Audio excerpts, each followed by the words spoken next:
ஷரியத், தரீகத், மஹரிபத், ஹகீகத்துடைய பாதை.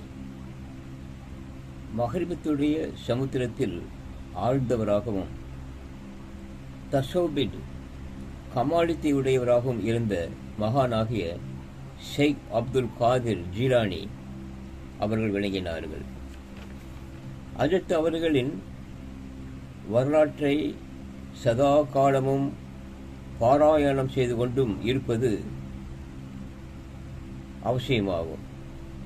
பொதுவாக ஷேக்குகள் அவர்கள் அல்லாஹு தாலாவுடைய அவனை சதா காலமும் தன் ஆத்ம பூஷணமாய் கொண்டு ஓயாமல் திக்ர் செய்து வந்தவர்களாக உற்சாகமும் உடையவர்களாக இருந்து வந்துள்ளார்கள்.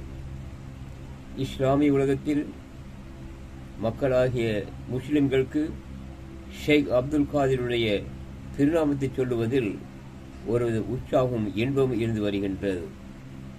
ஆண்டவர் அருளால் இந்த இன்பமும் உற்சாகமும் முஸ்லிம்களிடையே கியாமத்து வரை நிலைத்திருக்கும்.